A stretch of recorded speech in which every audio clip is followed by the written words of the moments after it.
어, 제가 자주 말씀드린 내용인데 영성이라고 얘기하면 일반적으로 사람들은 기도원 또는 수도원 아니면 금식기도, 철야기도 이런 걸 되게 떠올립니다. 영성 그러면. 그런데 저는 영성 그러면 특별히 기독교 영성 그러면 그냥 영성, 하나님의 성품 이렇게 해석을 하고 싶습니다. 그래서 일상생활 속에서 하나님의 성품을 가지고 사는 것, 그게 바로 영성이라고 생각을 하죠. 멀리 있는 게 아니라 우리의 삶 가운데서 하나님의 성품을 가지고 사는 것, 그런 실제적인 예를 거의 매주 여러분들에게 나누고 있습니다. 그래서 그것을 이름하여 자연스러운 영성 이렇게 얘기를 하죠. 또 헌신도 마찬가지입니다. 대부분의 사람들은 헌신 그러면 목사 또는 선교사로 나가는 것, 이런 선교단체에서 일하는 것부터 생각을 하는데, 성경이 말하는 헌신은 로마서 12장 1절 2절 말씀대로 이 세대를 본받지 아니하고 이게 정말 하나님이 기뻐하시는 일이냐, 하나님이 선하게 보시는 일이냐, 하나님이 온전하게 보시는 일이냐, 그것을 분별해서 그 말씀대로 순종해서 사는 삶 전체가 헌신입니다. 한마디로 일상생활 속의 헌신 이렇게 보시면 제일 좋습니다. 그러므로 사람들의 주된 생활 영역이 대개 세 가지라고 보시면 되는데, 물론 더 나눌 수도 있지만 크게 가정생활, 그리고 직장생활, 그리고 교회생활. 갑자기 아마 조금 아까 이렇게 마음을 들여서 읽으신 분은 오늘 읽은 말씀이 앞에 부분이 가정에 대한 얘기였죠. 순종해라, 사랑해라, 경록해 하지 마라, 부모에게 순종해라. 가정에 대한 얘기예요. 그리고 무슨 일을 하든지 마음을 다하여 다 죽게 하듯 하라. 이게 직장에 대한 얘기입니다. 그 다음 4장 2절부터 우리가 읽은 내용이 뭐냐면 교회에서 교회 생활, 즉 성도들하고 어떤 관계를 가져야 되느냐 하는 것이 바로 이제 골로새서 말씀입니다. 여러분들이 그 바울의 서신을 읽을 때 딴 책도 마찬가지지만 바울이 교회에 보낸 서신을 보면 대부분 앞에서는 교리를 얘기해요. 그러니까 신학을 얘기해요. 그런데 뒷부분에서는 실천, 즉 적용을 얘기합니다. 이거는 일반적으로 다 이렇게 써요, 책을. 여러분들이 이제 중학교, 고등학교 때 참고서를 보셔도 다 뭐라고 돼 있어요? 앞에는 이론이 나와요. 그 다음에 어떻게 해요? 뒤에 응용 문제가 나오고 어떻게 이제 실전을 통해서 문제를 풀어야 되느냐. 그래서 앞에서 이론을 얘기하고 뒤에서 이제 실전 문제를 풉니다. 물론 그 사이에 이제 보기도 있고 익힌 문제도 있고 여러 가지가 있긴 하지만 크게 나누면 앞에는 원리, 뒤에는 실천입니다. 그래서 골로새서도 1장, 2장에서 교리를 말했다면 3장, 4장에서는 구체적으로 삶 가운데 어떻게 적용해야 되는지를 말하고 있습니다. 특별히 오늘 읽은 3장 18절부터는 삶의 현장인 가정과 직장과 교회에서 어떻게 살아야 되느냐 하는 걸 얘기하고 있기 때문에 이제 그걸 살펴보려고 합니다. 첫 번째, 가정에서 이건 한 제목 가지고도 책 한 권을 써야 될 내용인데 오늘 세 개를 뭉뚱그려서 이제 하나로 말씀드리자면, 첫 번째, 가정에서 이루어져야 될 신앙입니다. 우선 아내에게는 남편에게 순종할 것을 권면했어요. 물론 피차 복종해야 됩니다. 그런데 특별히 이렇게 쓰신 데는 이유가 있지 않을까 하는 생각이 들어요. 아내는 남편에게 순종해라. 자주 말씀드렸죠. 저희 아내가 사랑한다는 얘기 참 잘해요, 저한테. 근데 사랑한다는 이야기를 하는 것만큼 말은 안 들어요. 그래서 이 얘기를 쓰신 것 같아요. 여러분의 아내를 한번 이렇게 쳐다보셔도 그럴까. 사랑한다는 얘기 많이 그렇게 퉁명스럽게 말 들어 이러지 마시고요. 이제 부드럽게 하셔야죠. 그 다음에 나와요. 남편에게는 아내를 사랑하고 모질게 대하지 말라고 그랬어요. 여기 참 재밌는 단어가 있는데, 모질게 대하지 마라. 조금 이따 이제 설명을 할게요. 할 수 없습니다. 남의 집 얘기를 들으면 상처 주면 해결 방법이 없으니까 창피하지만 또 우리 집 얘기를 오늘은 좀 할게요. 요즘 내가 가능한 대로 예를 안 들었는데 오늘은 좀 들겠습니다. 남편에게는 아내를 사랑하고 모질게 대하지 말라고 그랬어요. 물론 그리스도인들은 서로 사랑해야 합니다. 또 자녀들은 모든 일에 부모에게 복종해야 합니다. 단 주 안에서 순종해야 돼요. 주 밖에서 요구하는 그거는 순종할 수가 없죠. 주 안에서 순종해야 되고, 부모는 자기 자녀들을 격분하게 하지 말고 그들의 의기를 꺾지 않아야 한다고 권면했습니다. 아내가 남편보다 열등하기 때문에 남편에게 순종하라고 그랬을까요? 그것은 아닙니다. 절대로 열등하지 않습니다. 오히려 많은 부분에서 우월해요. 아무튼 재료를 봐도 우월해요. 남자는 흙으로 만들었는데 여자는 뼈로 만들었거든요. 재료를 봐도 여자가 우월합니다. 이걸 본 차이나 이렇게 얘기하죠. 그래서 사실은 여자가 뭐 연약하고 깨어지기 쉽다 그러는데 사실은 보면 남자가 더 깨어지기 쉬워요. 흙이 더 잘 깨지지 뼈가 더 잘 깨지나요? 보면 가끔 저도 저희 아내한테 남자도 연약해 그러고 얘기할 때가 많습니다.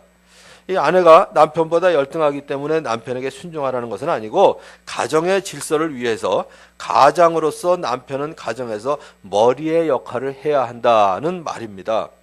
남편은 아내를 무리한 말이나 폭력을 사용하여 지배하려고 해서는 안 됩니다. 오히려 사랑으로 권위를 인정받을 수 있어야 합니다. 사랑이 깃든 남편에게 자발적으로 순종하는 아내의 모습을 볼 수 있는 가정이야말로 진짜 작은 천국이 될 것입니다. 부모와 자녀의 관계도 이와 마찬가지입니다. 그래서 오늘은 한 가지만 말씀드릴게요. 가정에서 가족들과의 관계에서 가지고 있어야 될 지침, 이런 거 가지고 있으면 좋은데 오늘은 그냥 그것만 기억하시면 많이 얘기해봐야 우리 기억도 안 나고요. 첫째, 공감할 것, 그래서 의사소통을 할 것, 이것만 좀 기억을 하시면 될 것 같아요. 공감해 주는 거. 실제적인 예를 하나 들어드릴게요, 여러분들에게. 아무튼 가족은 생활 속에서 모든 감정과 정서를 함께 경험하는 사람입니다. 그래서 부부간에뿐만 아니라 부모와 자녀 사이에도 공감하는 게 중요해요. 때로는 자신의 어려운 상태에 대해서 함께 공감하는 가족이 있다는 것만으로도 위로와 격려를 받습니다. 그래서 가족이 좋다는 거 아닌가요? 지난주에 제가 실수했던 걸 하나 여러분들에게 소개하면 많은 지침이 될 것 같아요. 지난주에 중요한 일이 있어서 제주도에 3일 출장이죠. 아무튼 그 중요한 일로 갔었는데 서귀포에 머물렀습니다. 그런데 거기에 이제 우리 교인들이 있기 때문에 신방 가기 위해서 조금 시간을 더 잡았거든요. 우리 신영경 형제도 있고 김영선 형제도 있고 이제 그 사람들을 만나기 위해서. 그래서 이제 신영경 형제 댁에 갈 때 뭘 사갖고 갈까 아무튼 고민이 된 거예요. 아무리 생각해도 귤, 한라봉밖에 없는데 제주도에서 귤하고 한라봉을 사갈래니까 이런 무식한 짓이 어디 있겠어요? 아무리 생각해도 아무튼 생각이 안 나는 거예요. 생각이. 그래서 이제 제주 갈치하고 아무튼 그 고등어 이런 거는 그래도 저도 마찬가지지만 이게 어디 이렇게 갈 때 선물로 갈 때는 저도 비싼 거 사도 저희 집 먹을 거 비싼 걸 사본 적이 없거든요. 그래도 아무리 여기에서 나오는 거지만 비싼 거는 이 집도 안 사 먹을 거다. 좀 고급스러운 걸 사가자. 그러고 작정을 했는데 서귀포에서 제주도로 넘어가는 길에 계속 저희 아내가 우리 제주도 출생인 이만하 자매하고 전화를 하더라고요. 처음엔 그냥 듣고 있었어요. 운전하면서. 듣는데 가면서 뭐라 하냐면 이만하 자매 어머니가 서귀포에서 귤 장사를 하거든요. 그러니까 그래 하나자매 어머니가 어디서 장사하셔? 서귀포요. 그러니까 이제 그러면 서귀포에서 귤을 사가지고 갖다 주면 되겠다. 그러고 얘기를 하는 거예요. 그때부터 이제 열이 오르기 시작했어요, 제가. 왜냐하면 서귀포에서 제주까지 거의 지금 반을 왔거든요. 근데 서귀포에서 귤을 사가지고 가면 되겠다 이 얘기를 하는데 열이 받쳤는데 딱 하자마자 하나자매 어머니 집에 가서 귤을 사러 가세요. 그래서 순간적으로 제가 가뜩이나 이제 열이 쫙 오르는 마당에 뭐라 그러냐면 야 여기서 서귀포를 어떻게 가냐 바로 그랬어요. 그때 저희 아내는 아무튼 이제 그 거리 개념이 좀 없거든요. 방향 개념이 그거 없기도 하거니와 그래서 이제 그렇게 얘기하니까 바로 제가 뭐라 그랬냐면 지금 어디 서귀포를 가냐고. 그러니까 그 말 속에 뭐가 들어있냐면 깔려 있는 게 뭐예요? 무시를 한 거죠, 저희 아내를. 그랬더니 저희 아내가 제가 무시하면 어떻게 돼요? 상대방은 반드시 공격을 하게 돼 있어요. 바로 그러는 거예요. 자기 스케줄대로만 산다고. 나도 이제부터 내 스케줄대로 살 거야.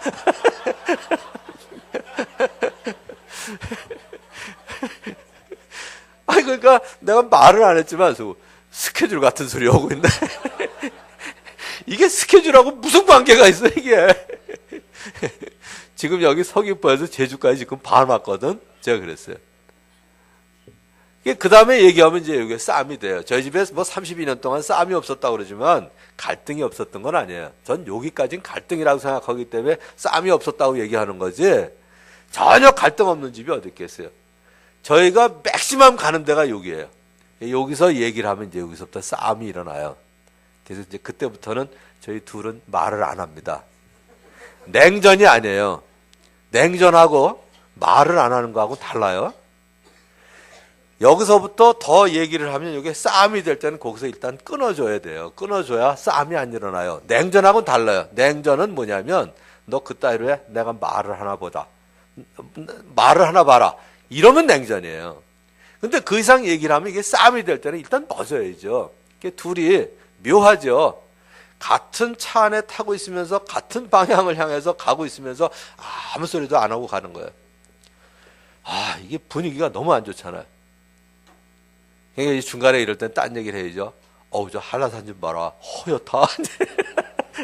이래가지고 얘기가 이제 풀어졌어요. 그건 이제 아무 일도 없었다는 듯이. 이제 그 얘기는 다 끝난 거예요.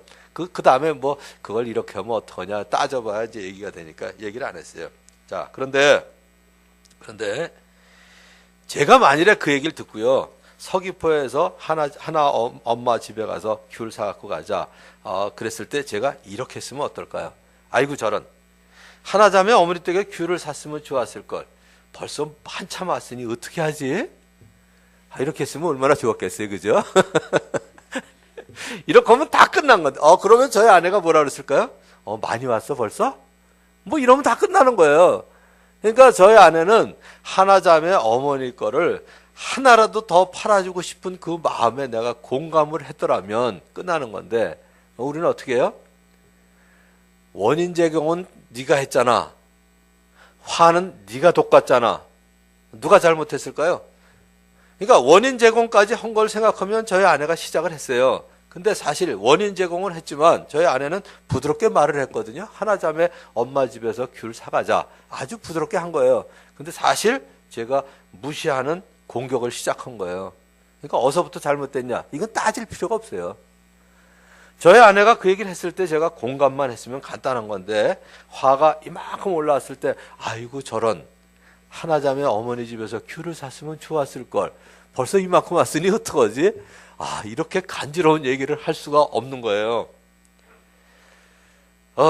물론 몇 분 후에 다른 이야기를 하면서 풀어지긴 했지만 몇 분 동안이라도 두 사람이 묘한 감정 가운데 있었습니다. 그래서 자꾸 이런 비슷한 일이 허다하게 일어나요.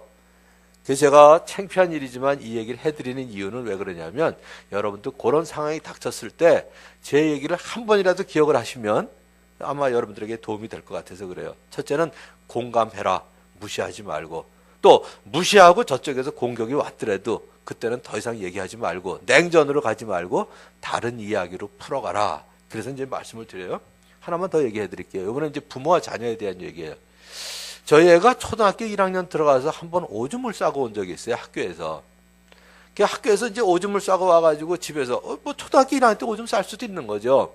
엄마가 괜찮다고 그러는데 아직 아빠가 괜찮다는 얘기를 못 들었거든요. 그러니까 제가 오니까 우리 애가 얼굴이 펴지질 않고 저희 아내가 얘기를 해줬어요. 괜찮다고 그러는데 제가 오줌을 싸갖고 와가지고 괜찮다고 그러는데도 아직도 저러네요. 그러는 거예요. 그래서 제가 그랬죠. 야, 1학년 때 괜찮아. 어릴 때는 그럴 수도 있는 거야. 1학년 때 쌀 수도 있는 거지. 진짜? 그럼 아빠가 진짜 얘기하지 뭐 아빠가 거짓말하냐? 그런데도 얼굴이 안 펴지더라고요. 이게 공감인 것 같죠? 공감이 아니에요. 1학년 때 쌀 수도 있는 거지. 그건 용납이지 공감은 아닙니다. 정확하게 얘기하자면 1학년 때 쌀 수도 있는 거지. 괜찮아. 안 풀어지는 거예요, 얼굴이. 그래서 제가 알았어요. 공감을 해줘야 되는 걸. 그래서 제가 뭐라 그랬냐면, 뭐 1학년 때 싼 걸 가지고 그래. 아빠는 4학년 때도 쌌는데. 그랬더니 아빠는 4학년 때도 쌌어. 그러더니 얼굴이 활짝 펴지더라고요. 이게 공감이에요. 내가 잘못한 걸 이해하고 용납해 주는 거, 그건 용납이죠. 그런데 네가 싼 심정을 나도 안단다. 나도 너만한테 쌌고 너보다 더 클 때도 쌌어. 이 얘기를 해주니까 얘가 완전히 이제 공감이 된 거예요. 그게 풀어진 거예요. 그러면 그 다음에 일을 저지르고도 아버지 앞에 와서 얘기를 합니다. 공감을 하면. 용납을 해주면 그 다음에 또 용납을 받아야 되기 때문에 긴장을 하고 오거든요. 요번엔 용납을 해줄까? 그런데 공감을 한 아버지 앞에는 언제든지 얘기를 하는 거예요. 저는 애들이 거짓말하는 거에 대해서 여러분들이 심각하게 생각하시는데, 거짓말하는 이유는 저는 간단하다고 봐요. 거짓말했을 때 손해를 보거나 거짓말했을 때 두려우면 거짓말을 하게 돼 있어요. 그렇지 않아요? 여러분 거짓말할 때를 보세요. 뭐 창피하든지 내 위신이 깎이든지 아니면 손해를 보든지 다 손해예요. 그게 손해를 볼 것 같을 때 거짓말을 하게 돼요. 또 이 얘기를 하면 이거는 맞는다, 욕을 먹는다 이런 두려움이 생기면 감출 수밖에 없어요. 그런데 내가 무슨 얘기를 해도 우리 아빠 엄마는 그리고 우리 교회에서는 공감을 해준다 이 생각을 하면 거짓말을 할 필요가 없죠. 그래서 꼭 공감하고 그에 따르는 의사소통을 해 주시기를 바라고요. 많은 사람들이 그런데 전번에도 얘기했지만 대화의 목적을 어디에 두냐? 설득에 둡니다. 대화는 설득에 두고 있는데 사실 우리는 설득보다 먼저 공감을 해줘야 합니다. 공감의 능력 개발해야 돼요. 그래서 공감은 상대방의 자리에서 상대방의 마음과 생각을 같이 느껴주는 거예요. 그래서 공감이란 서로의 모든 감정을 수용할 수 있는 능력이고 거기에서 이제 의사소통이 제대로 일어납니다. 자, 두 번째는 이제 직장에서 이루어져야 될 신앙입니다. 오늘 간단한 거 요점만 말씀드릴게요. 그래서 가정에서는 가능한 대로 공감과 의사소통이 있어야 된다 그 얘기예요. 종은 육신의 주인에게 복종하고 사람을 기쁘게 하는 자들처럼 눈가림으로 하지 말고 주님을 두려워하면서 성실한 마음으로 해라 이렇게 권면하고 있습니다. 특별히 우리 그리스도인들은 무슨 일을 하든지 사람에게 하듯이 하지 말고 주님께 하듯이 진심으로 해야 합니다. 왜냐하면 주님으로부터 상급을 받을 것이기 때문입니다. 주인은 정당하고 공정하게 종들을 대우해야 되겠죠. 자, 이걸 현대 사회에서는 경영자와 직원에게 적용을 해보면 좋을 것 같아요. 우리 교회도 이제 사업을 하시는 분이 제법 계시니까 경영자와 직원에게 적용할 수 있는데 경영자는 자기가 오늘하는 생각보다는 하늘의 상전, 즉 하나님을 섬기는 청지기 의식을 가지고 있어야 됩니다. 그래서 우선 경영자는 자신이 소유주라는 생각보다는 청지기라는 의식을 가져야 돼요. 청지기가 뭘까요? 회사를 관리하며 다스리고 돌보는 사람이라는 뜻입니다. 그래서 경영자들은 기업을 운영하고 직원들을 대할 때 의롭고 공평한 원칙을 가지고 있어야 돼요. 요새 신문에 뉴스에 계속 나오는 얘기 있죠. 갑질 그러더라고요. 갑질. 처음에는 갑질이 뭔가 그랬어요. 껍질도 아니고 갑질 그래서. 갑질 그러니까 아마 선생질 뭐 이런 것처럼 그냥 선생질 그러면 선생님들이 화를 내실래나 그럼 목사질 뭐 이러는 것처럼 그러니까 갑과 을의 관계인데 갑질을 한다 그래서 아마 갑질이라고 하는 것 같아요. 모든 일에 있어서 공평한 기준을 가지고 일을 처리할 때 직원들로부터 신뢰와 존경을 얻을 수 있습니다. 신입사원 교육을 하는 자리에서 교육을 마친 후에 부서에 배치가 되면 어떤 상사 밑에서 일하고 싶냐? 제가 몇 개월 전에 한번 말씀드린 거예요. 그래서 무선 마이크를 쫙 돌리면서 제가 물어봤어요. 신입사원들 200명에게. 다 들었어요. 하나씩만 얘기해라. 남들도 대답해야 되니까. 같은 대답은 반복하지 말고. 그러니까 200개가 나오질 않더라고요. 같은 얘기 또 나오고 같은 얘기 또 나오는데 쫙 얘기하는데 정리하니까 3개예요. 여러분들은 어떤 상사 밑에서 일하고 싶으세요? 자, 우리 또 기왕에 우리 또 오늘 무슨 사정이 있는지 시험 보러 가는지 예진이가 일부 예배에 왔으니까 예진이한테 물어봐야지. 직장생활 당분간은 할 거죠? 그죠? 얼마큼이 됐든지 어떤 상사 밑에서 일하고 싶어요? 이런 대답은 빼고 우리 아빠 같은 사람 이런 거 빼고 그냥 좀 구체적으로 실제적으로 목표가 있는 사람, 또 성실한 사람, 또 하나만 더 물어볼게. 목표가 확실한 사람, 성실한 사람, 전부 실력 좋은 사람만 얘기하는데 목표도 있고 아주 성실한데 예진이를 매일 아주 그냥 갈고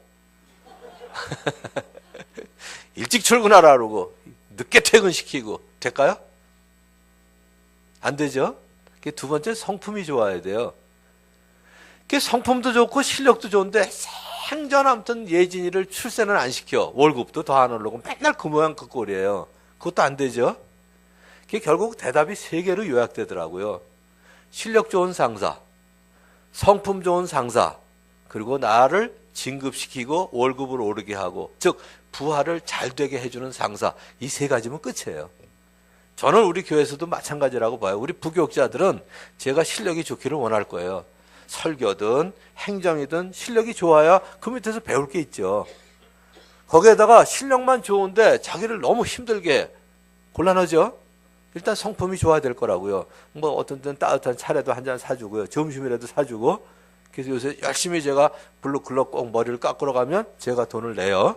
성품 좋은 사람 되려고.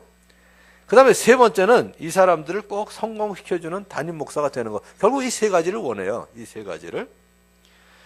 실력 좋은 상사, 성품 좋은 상사, 그리고 부하를 잘 되게 해줄 수 있는 상사. 특별히 경영자는 이 세 가지를 잘 갖추고 있어야 직원들에게서 신뢰와 존경을 얻을 수 있습니다. 맞죠? 피드백 전문하시는 우리 김경민 형제에게 물어. 이 세 가지면 되죠. 또 있나요? 이 피드백을 또 받아봐야지. 이 세 가지면 아마 거의 다음부터는 여기 포함될 거예요. 이 세 가지. 세 가지. 그거를 안 하면 이제 욕먹는 거예요. 요즘 신문에 계속 떠드는 땅콩에 대한 사건이 있죠. 칼기 사건. 난 그 사람 볼 때마다 너무 안 됐다는 생각이 들더라고요. 어떻게 그 순간적으로 몇 분 전하고 몇 분 후가 그렇게 다를 수가 있을까? 교만이 하늘을 찌르던 사람이 완전히 이제 패망으로 가가지고 고개를 푹 숙이고 다니는 그 모습을 보면 잠언 16장 18절이 생각이 나요. 교만은 패망의 선봉이요 거만한 마음은 넘어짐의 앞잡이니라. 근데 그것도 그렇거니와 그거 얼마나 회사라서 손해예요. 아무튼 뭐 벌금 물어야죠. 구속될지 모르죠. 거기다가 시민들의 마음이 얼마나 변했겠어요. 다시는 대한항공 안 탄다 이거. 뭐 통계 나온 게 지금 30% 줄었다고 그러더라고요. 저 가능하면 그런데 영향 안 받으려고 그랬는데 저도 지금 요번에 제주도 갈 때 갑자기 바꿨어요. 아시아나로. 이상하게 싫은 거예요. 어쨌든 긴장돼 있을 그 분위기가 싫은 거예요. 그래서 처음에 이제 우리 곽우신 목사 이제 예매를 해주니까 대한항공 그러다 아시아나로 중간에 바꿔가지고 결국 바꿨는데 결국은 갔다 와서 좀 후회가 했어요. 저 제주 항공도 있고 부산도 있고 무지하게 싼데 왜 내가 아시아나를 대한항공 생각하는 바에 대한항공 말고 아시아나 이렇게 버린 거야. 그 일 없어서 나 분명히 아무튼 싼 걸로 갔을 텐데 얼떨결에 칼의 반대가 아시아나가 아닌데 어떻게 그렇게 해버렸어요? 갑자기 그 말씀이 생각나더라고요. 아무튼 이 세 가지 실력이 있어야 되고요. 성품 좋아야 되고 부하를 잘 되게 해줘야 돼요. 부하를. 경영자는 직원들에게 정당한 보수를 지급해야 합니다. 직업의 중요한 기능이 뭐냐면 생계 유지를 위한 돈을 얻는 것이기 때문에 직원들의 생활비, 더 나아가서 행복한 삶을 영위해 나갈 수 있도록 보수를 지급하겠다는 의지를 가지고 있어야 돼요. 직원들에게 임금을 제대로 지급하는 것 경영자의 중요한 역할입니다. 또한 경영자는 자신이 경영하는 회사를 통해서 직원들을 키워줘야 되죠. 실제로 경영자가 자신이 경영하는 회사의 모든 일을 혼자 감당할 수도 없습니다. 그러므로 직원들의 실력과 성품을 키워주는 교육이 필요하고 때로는 중간 관리자에게 위임하는 일도 필요해요. 합리적인 경영이란 복잡하고 많은 일들을 적절하게 나누어서 적임자에게 책임을 맡겨주는 것이라고 보면 좋겠죠. 또 직원들이 가져야 될 자세는 무엇보다 즐거운 마음으로 힘써 일해야 합니다. 힘써 일해야 돼요. 그래서 가능하면 자신이 가장 잘할 수 있는 일, 가장 좋아하는 일, 그리고 다른 사람에게 유익이 되는 일을 하라고 자꾸 권면해 드립니다. 하나님께서 모든 사람들에게 일을 하도록 부여하셨습니다. 일을 통해서 자신과 가족의 생계를 유지하고 가족들이 인간다운 삶을 살 수 있도록 필요를 채워주는 것이죠. 그러므로 정당한 방법으로 가족들을 부양하기 위해서는 일을 해야 합니다. 가장 중요한 태도는 무슨 일을 하든지 사람에게 하듯이 하지 말고 주님께 하듯이 진심으로 하는 것이죠. 왜냐하면 우리는 주님께 유산을 상으로 받기 때문입니다. 결코 사람을 기쁘게 하는 자들처럼 눈가림으로 하지 말고 주님을 두려워하면서 성실한 마음으로 해야 합니다. 이것에 대해서 제가 잊지 못할 사건이 하나 있어요. 예수님 믿기 전의 일이에요. 제가 대학교 2학년 때 예수님 믿었는데 아마 고등학교 2학년 때 일인 것 같아요. 제가 청소당번을 맡았는데 교무실을 청소하게 됐어요. 근데 교무실 옆에 제 기억에 회의실 같은 게 하나 있었는데 지금 제 방에 오시면 제 책상 큰 테이블 있잖아요. 여러분들하고 같이 공부하는 그 테이블. 그런 책상을 걸레질 해야 되는데 손걸레를 닦으려니까 이게 시간이 엄청 걸리잖아요. 근데 제가 대걸레를 빨아 갖고 와가지고 이게 바닥을 닦은 다음에 지저분해지만 열심히 빨았으니까 깨끗하잖아요. 그러니까 처음에 깨끗하니까 대걸레를 쓱 헐까? 그러고 딱 대고 미는 순간 체육 선생님이 들어오셨어요. 오지게 터졌어요. 너 밥 먹는 책상 대걸레로 닦냐 이놈아? 그러고선 그때부터 그냥 따고 진짜 내가 그렇게 맞아본 적이 없어요. 따고 그렇게 맞고요. 아무튼 발로 걷어채이고요. 몽둥이로 맞는 건 아무튼 군대 가서 맞았지만 아무튼 얼마나 맞았는지 진짜 오줌을 줄줄 질질 싸면서 맞았어요. 얼마나 때리는지. 그때 골로새 3장 23절 알기 3, 4년 전인데 그때 제 마음속에 작정한 게 있어요. 남들이 보지 않을 때에도 성실하게 하자. 이 교훈 아주 단단히 받았어요. 나중에 보니까 골로새 3장 23절이 그 말씀이더라고요. 무슨 일을 하든지 마음을 다해 죽게 하듯 하자. 죽게 하듯 하자. 가끔 그 생각 들어요. 교회 이렇게 안에 들어오면 마당에 뭐 떨어져 있을 때 있어요. 누가 뭐 컵도 놓고 가고요. 누가 과자 봉투도 떨어뜨리고. 가끔 제가 그 옛날 성격이 있어가지고 그대로 들어올 때 있어요. 봤는데 에이 이따가 소영은 형제가 청소하겠지 뭐 이러고 올라오다가 갑자기 이제 그 생각이 나는 거예요. 고등학교 때 작정했던 거. 남들이 보지 않을 때에도 성실하게 하자. 교인 있으면 너 주술래 안 주술래? 제가 그 생각을 하거든요. 교인이 있으면 땅바닥에 떨어지는 종이컵 제가 주술까요 안 주술까요? 옆에 교인이 있으면 주서요. 두 가지 때문에 주서요 제가. 첫째는 담임 목사가 그것도 안 주는다고 그럴까 봐 죽고요. 또 하나는 내가 주서야 저 사람도 줍는다. 교육시키려고 죽고요. 대개 두 가지 이유 때문에 제가 주서요. 그러면 남들이 보지 않을 때도 주서야죠. 그래서 제가 계단까지 올라왔다가 아니야. 그러고 도로 가서 주신 적 여러 번 있어요. 아직은 뭐 그냥 지나온 적은 없는 것 같은데 아직도 그게 유치한 거예요. 그냥 보면 자동적으로 주스면 좋은데 아차 그러고 다시 돌아가서 주술 때가 아직도 있어요. 언제 사람 될는지 모르겠지만 어쨌든 이제 고등학교 때 오줌 줄줄 싸면서 아무튼 배운 교훈이 그거예요. 남들이 보지 않을 때도 성실하게 하자. 이 교훈 제대로 받았는데 직원이 가져야 될 자세가 바로 이겁니다. 우선 즐거운 마음으로 힘써 일할 뿐만 아니라 전문가 의식을 가지고 일해야죠. 그래야 사실은 자기도 경영자 돼요. 그런 사람이 경영자 되더라고요. 보면은. 그리고 한 가지 주의해야 될 것. 경영자를 절대로 적대 세력으로 보지 말 것. 직원들은 대개 가끔 애들도 그런 애들이 있어요. 부모님을 적대 세력으로 보는 애들이 있거든요. 그리고 이제 아버지한테 맞을 때 나도 빨리 컸으면 좋겠어. 나도 이 다음에 아버지 때릴 수 있게. 이런 애들이 가끔 있어요. 근데 직원들도 그럴 때가 있거든요. 경영자는 절대로 적대 세력이 아닙니다. 그래서 한 가지만 기억하자면 남들이 보지 않을 때도 성실하게 하자. 이것만 가지시면 진짜 세상에서 성공할 것 같아요. 소금과 빛 역할을 하고요. 자, 이제 세 번째. 교회에서 이루어져야 될 신앙 또 하나만 말씀드릴게요. 많은 사람이 하나님의 일이란 교회의 일이라고 생각을 합니다. 하나님의 일 이퀄 교회의 일. 이게 목사님들이 주로 이렇게 생각하세요. 그렇지 않습니다. 하나님의 일이란 교회의 일뿐만이 아니라 하나님 나라의 일도 교회 일이에요. 여러분 가정에서 하는 일은 하나님의 일인가요? 세상 일인가요? 물론 알 수가 없죠. 어떻게 하느냐에 따라 다른데 사실은 여러분 가정에서의 일도 하나님 나라의 일이어야 돼요. 세상 일이어서는 안 돼요. 그럼 여러분들 직장도 마찬가지예요. 직장 생활도 역시 그냥 회사 일이 아니라 하나님 나라 일이어야 한다 이거죠. 물론 교회 일은 아니에요.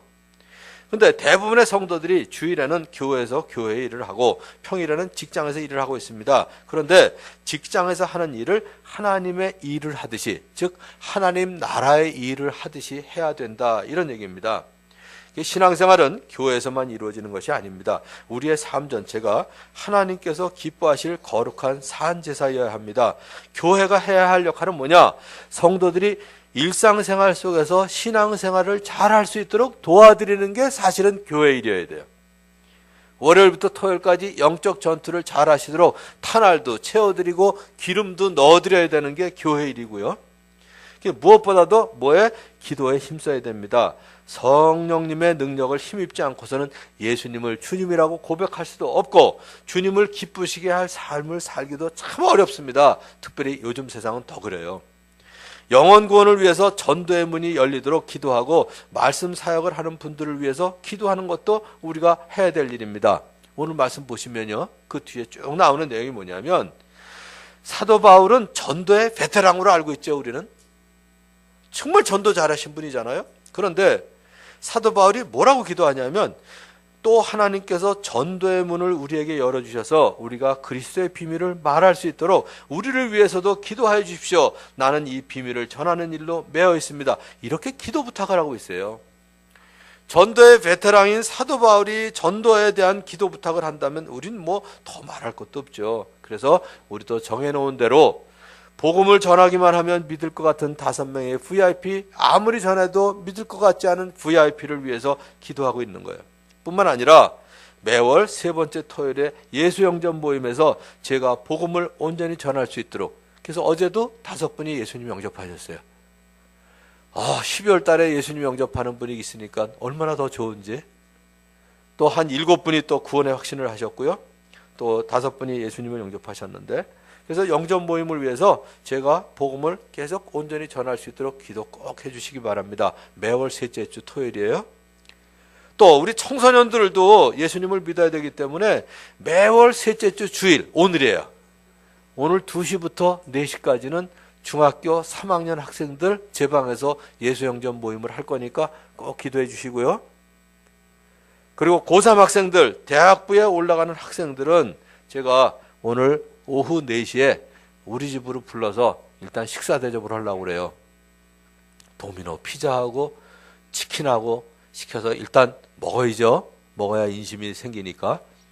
그러고 난 다음에 이제 생명의 삶 오리엔테이션을 하고 3월 둘째 주까지 생명의 삶 공부하려고 그러거든요.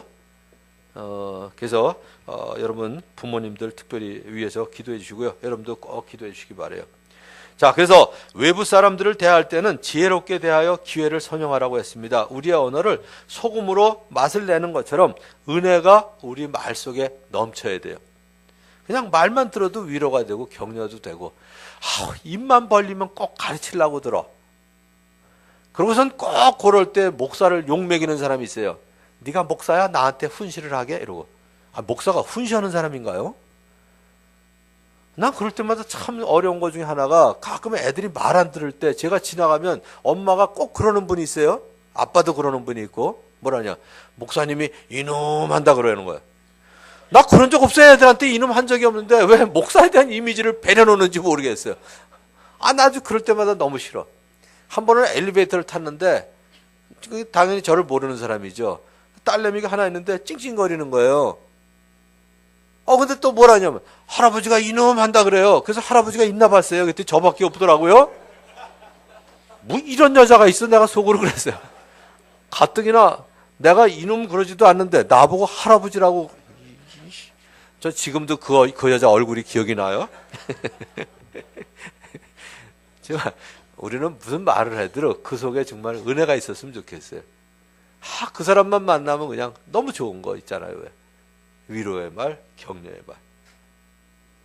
모르겠어요. 아무튼 뭐 언젠가는 뭐 저도 은퇴를 하겠지만 은퇴하고 난 다음에도 꼭 만나고 싶은 저와 여러분이 되길 바라요. 다시는 안 보고 싶어. 이러면 안 돼. 고마워요. 대답을 해줘서. 우리 승훈 형제. 일단 1순위에 적어놓게. 만나고 싶은 사람으로.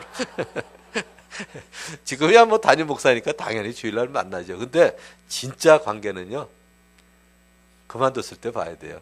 그만뒀을 때도 만나고 싶은 사람. 직장 그만뒀을 때도 밥이라도 같이 먹고 싶은 사람.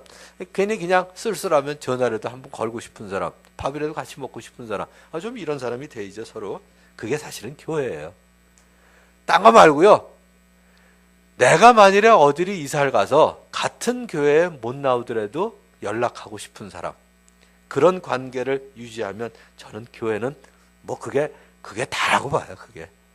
근데 오늘 내용이 바로 그거예요. 오늘 내용이 오늘 내용 보면 오늘 이제 4장 6절까지 읽었는데 그 다음 한번 이제 끝까지 한번 보시면요. 제가 대강 해드릴게요. 두기고가 바울의 모든 사정을 형제들에게 알려주고 있는데 두기고에 대해서 주님 안에서 사랑하는 형제여 신실한 일꾼이여 함께 종된 사람이라고 칭찬을 합니다. 그래서 이건 좀 공식적인 용어죠. 사랑하는 형제여 신실한 일꾼이여 함께 종된 사람. 이건 좀 공식적인 거고 그 다음에 성도들에 보내는 이유가 뭐냐면 바울이 있는 곳의 사정을 성도들이 알고 마음의 위로를 받게 하는 일에 두기고가 중요한 역할을 할 거다. 지금 이 얘기를 하고 있는 거예요.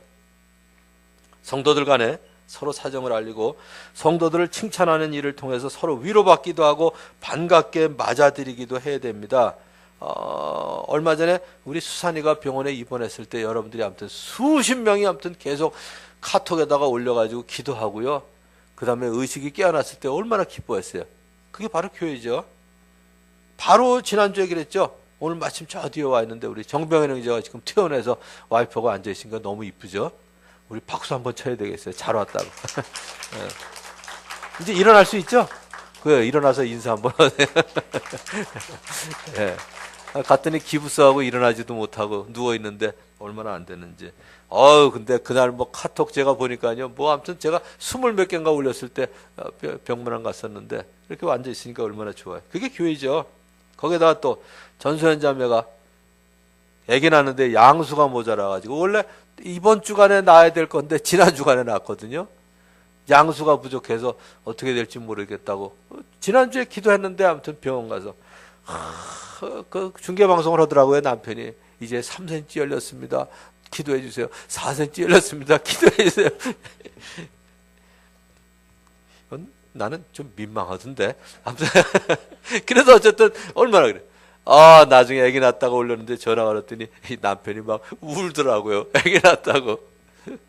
옆에서 그 고통을 같이 겪어서 아마 눈물이 난 것 같아요. 거기도 계속 올리고 여러분들이 그 수십 명이 기도하는 모습 보니까 정말 보기 좋더라고요. 야, 이게 교회다 그랬어요. 지난주에.